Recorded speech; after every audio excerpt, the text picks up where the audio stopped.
ভালোবাসি। আজকে বাজারের লোটের সাইজগুলো দেখো, এত বড় বড় আর কি মোটা মোটা, অনেক বড় বড় অনেক মোটা মোটা। তার সাথে পেয়েছি হচ্ছে, আমি লোটে মাছ রান্না করলে পুরো আস্ত গোটা গোটা থেকে যায়, একটুও ভাঙে না। তো অবশ্যই যখন রান্না করব সেটা তোমাদের সাথে শেয়ার করব। দাঁড়া দাঁড়া বাবা, ধরিস না। গুড মর্নিং বন্ধুরা, এখন বাজে সকাল 9টার। আমি এখন থেকে আমার ব্লগটা স্টার্ট করছি। তোমরা সবাই কেমন আছো? আশা করছি ভালো আছো, আমিও ভালো আছি। সকাল সকাল দুধের প্যাকেট নিয়ে দেখো চলে এসেছি। আর এই দুধ দিয়ে আমি আজকে টক দই বসাবো। তো টক দই বসানোর ভিডিওটাও আমার চ্যানেলে খুব তাড়াতাড়ি চলে আসবে। তো সাবস্ক্রাইব করে আমার সাথে থেকো, অবশ্যই ভিডিওটা তোমরা দেখতে পারবে। তো সকাল সকাল আমি এদিকে রান্না করছি, অন্যদিকে তোমাদের দাদা ছেলের গাড়িগুলো ঠিক করে দিচ্ছিল। আর এই পুচকেটা হচ্ছে সোফার উপরে টাওয়ালগুলো উল্টো পাল্টা হয়ে গেছে, ও সেটাই ঠিক করছিল। তারপরে ওর পাপা ওকে কি একটা স্ক্রু ড্রাইভার নিয়ে আসতে বললো, সেটা নিতেই দৌড়ে দৌড়ে আগে চলে আসলো। কারণ একটা জিনিস এখন আমাদের বেশ ভালো হয়েছে, ওকে যেই কাজটা বলবো ও খুব আগ্রহের সাথে সেই কাজটা করে দেয়। তারপর ওই গাড়িটা একটু প্রবলেম হচ্ছিল বলে তোমাদের দাদা আবার এই গাড়িটা বের করেছে, এই গাড়িটা ঠিক করে দেওয়ার জন্য। অন্যদিকে আমি বলেছিলাম যে লোটে মাছ রান্না করব, তাই লোটে মাছগুলো ভালোভাবে কেটে নিয়েছি, আলুও কুচিয়ে নিয়েছি, আর যেই মশলাগুলো লাগবে সেই মশলাগুলো মানে রেডি করে নিয়েছি। আর এই লোটে মাছের ভিডিওটাও কিন্তু আমি শর্ট ভিডিওতে দিয়ে দেবো। তো সাবস্ক্রাইব করে তো আমার পাশে থাকতে হবে বলো। তো চ্যানেলটাকে সাবস্ক্রাইব করো এবং আমার ভিডিওগুলো অবশ্যই তোমরা দেখো। যদি ভালো লাগে লাইক করবে, কমেন্ট করবে, শেয়ার করবে। তো আজকে রান্না হবে হচ্ছে লোটে মাছ।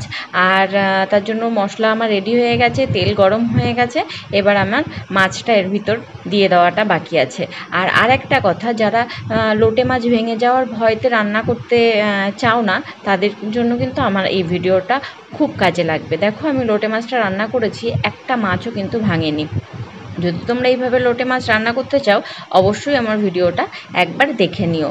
আর তার সাথে সাথে রান্না করব হচ্ছে এই ছোটো মাছগুলো। আর এই ছোটো মাছের ঝাল খেতে সবথেকে বেশি ভালো লাগে।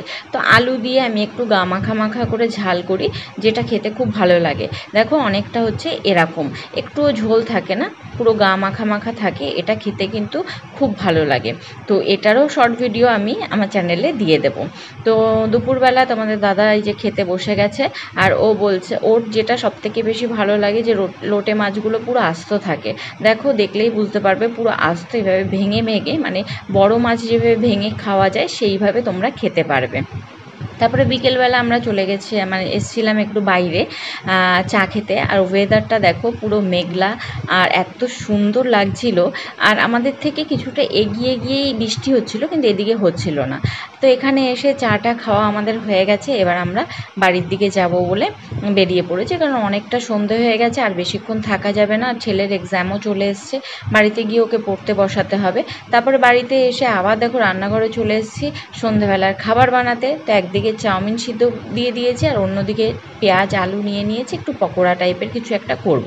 তো আলুটাকে খুব ভালোভাবে কুচিয়ে নিয়েছি, তার সাথে পেঁয়াজ কুচিয়েছি, লঙ্কা কুচিয়েছি, নুন হলুদ আর জিরের গুঁড়ো দিয়ে খুব ভালোভাবে মেখে নিচ্ছি।